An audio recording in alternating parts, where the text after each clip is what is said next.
Avec le réchauffement climatique, nos jardins connaissent de plus en plus d'épisodes caniculaires et c'est pourquoi Pierre Nesman, qu'on connaît bien, rédacteur en chef adjoint de Rustica, a écrit ce livre « Mon jardin s'adapte au changement climatique ». Bonjour Pierre. Bonjour Philippe, bonjour à tous. Alors, c'est à cause de ce constat que vous êtes parti du constat du réchauffement climatique que vous avez écrit ce livre? Oui, effectivement, moi, en tant que jardinier, j'ai les mains dans la terre depuis des dizaines d'années. Et depuis une quinzaine d'années, c'est vrai qu'on s'est rendu compte qu'il se passait quelque chose. Nous, les jardiniers au jardin, on a de la végétation qui démarre de plus en plus tôt au printemps. On a aussi des plantes qui perdent leurs feuilles tardivement. Je pense notamment aux rosiers. On a tous vu les rosiers encore en fleurs et en feuilles au mois de décembre. Donc je me suis dit, il se passe quelque chose. Et effectivement, ça m'a donné l'occasion d'écrire cet ouvrage qui permet d'expliquer ce que c'est que le réchauffement climatique et quelles sont ses conséquences au jardin et comment faire, eh bien effectivement, en tant que jardinier, pour s'en préserver. Rassurez-nous, j'ai pensé à une chanson de Bourvil, un oranger sur le sol irlandais, on ne le verra jamais. Non. On va peut-être pas voir des bananiers, on va peut-être pas planter des bananiers dans son jardin à Bécon-les-Bruyères. Non, alors effectivement, ce qui se passe, c'est qu'on va pas transposer la flore méditerranéenne dans le reste de l'Europe et au nord de l'Europe. En revanche, on va avoir quelques plantes qui ont justement des aptitudes à résister à la chaleur et à résister au soleil que l'on va pouvoir installer. Et dans la nature, eh bien, les plantes ont développé des stratagèmes, comme par exemple avoir un feuillage qui devient argenté, qui se couvre d'une pellicule argentée, qui les protège justement de la chaleur et qui empêche les feuilles d'évaporer trop d'humidité. Et c'est justement un des trucs qu'ont les végétaux pour résister à la chaleur. Alors justement, Pierre Nesman, qu'est-ce que ça va changer dans notre façon de jardiner? Alors la première chose, eh bien, il va falloir que l'on conçoive son jardin de manière un peu différente. Il y a un élément très important, c'est la pelouse, qui occupe beaucoup de place. La pelouse est une grosse consommatrice d'eau. C'est une végétation qui va très vite prendre une teinte jaune et sèche dès qu'il commence à faire chaud. On va peut-être être obligé de réduire la surface des pelouses en choisissant des végétaux différents, une alternative aux pelouses, notamment les jardins secs avec des plantes tapissantes, des plages de gravier, etc. Ça ne veut pas dire qu'on va enlever la pelouse, parce qu'on va avoir besoin de continuer à utiliser la pelouse pour jouer au foot, etc.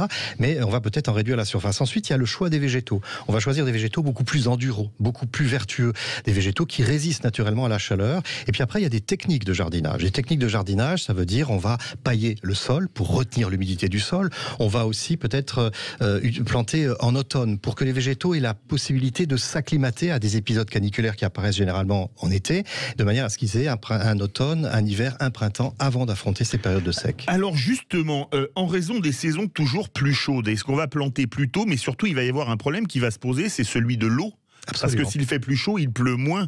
Donc est-ce qu'on va devoir plus arroser? Comment est-ce qu'on va faire? Non, justement, on va pas pouvoir plus arroser puisque les réserves d'eau dans le sol s'amenuisent. On voit qu'effectivement les épisodes pluvieux sont de moins en moins fréquents. Il va falloir, c'est aux jardiniers de trouver des techniques pour justement répondre à ce manque d'eau, c'est-à-dire des végétaux qui sont résistants au sec. Et là, il y a toute une liste de plantes que l'on va pouvoir utiliser. Et puis après, utiliser des techniques de jardinage, comme je le disais, le paillage, planter à d'autres moments, planter des végétaux qui sont des végétaux adaptés au sol de son jardin, au climat de son jardin.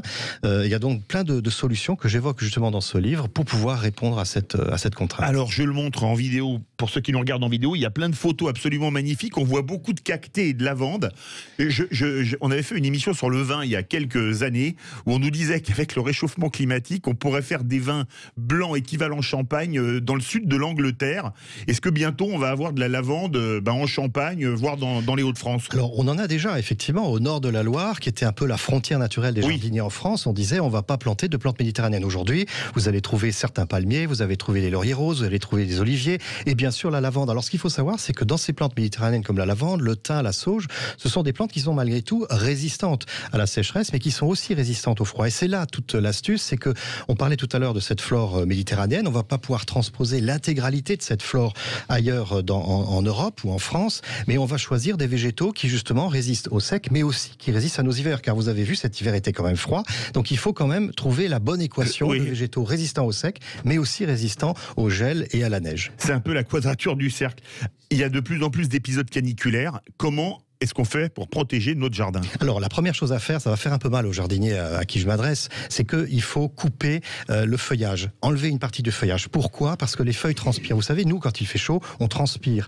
Et donc c'est ce qui régule la température de notre corps. Il se passe exactement la même chose pour les végétaux. Les végétaux transpirent, donc ils sont obligés d'absorber de l'eau par les racines et de l'évaporer par le feuillage. Donc la première chose que l'on va faire, c'est couper une partie du feuillage. Alors pas tout, mais une partie pour réduire justement cette consommation d'eau et essayer d'économiser l'eau et de permettre aux végétaux de résister à la chaleur.